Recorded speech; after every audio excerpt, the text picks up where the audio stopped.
I'm almost ashamed to admit this, but this is my first time out in the mountains this winter, and it's January. Life has just been busy. Lots of computer work these past few months.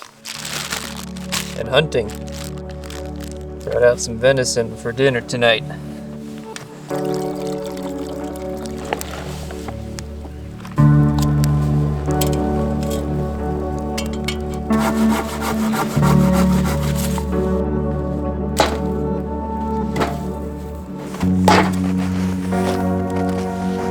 When I first started splitboarding, it was much more about finding the perfect slope. It was much more about snowboarding.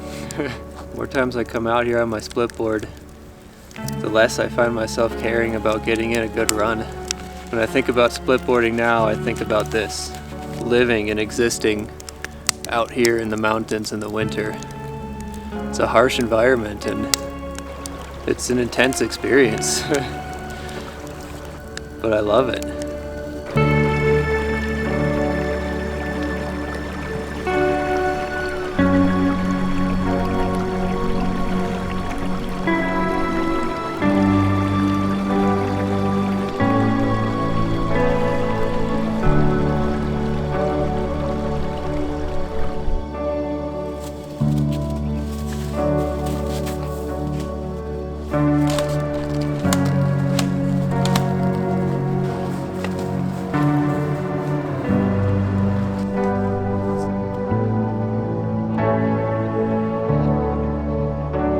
This is how I'm supposed to register.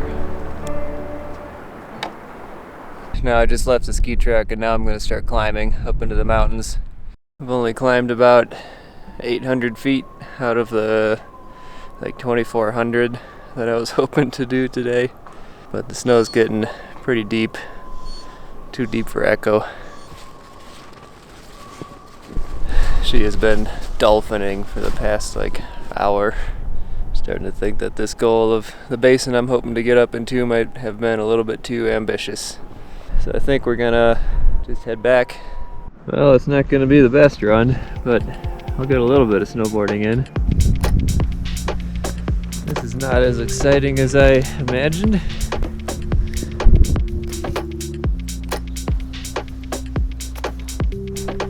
Oh, this is gonna be more work than I thought.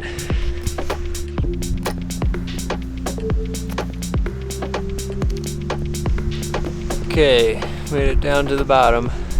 We got a few hours of daylight left. And there's really no chance of me finding anything to snowboard. This is just not really a good area for splitboarding, I'm realizing. But I came down here and kind of stumbled into a small neighborhood of cabins. These all look like seasonal cabins. I don't know if people are using them this time of year, but kind of a cool thing to explore, I guess. The main purpose of this trip was just to be out in the mountains for a couple of nights. Splitboarding has become much more of almost a spiritual experience for me now, with that element of danger that the avalanches pose out here that makes this experience much more serious. And for me, that makes it more exciting. It's not something that I can just come out here and do casually. It really causes me to clear my mind, get rid of all that clutter that's always distracting me. I always come back from these trips much more clear-headed.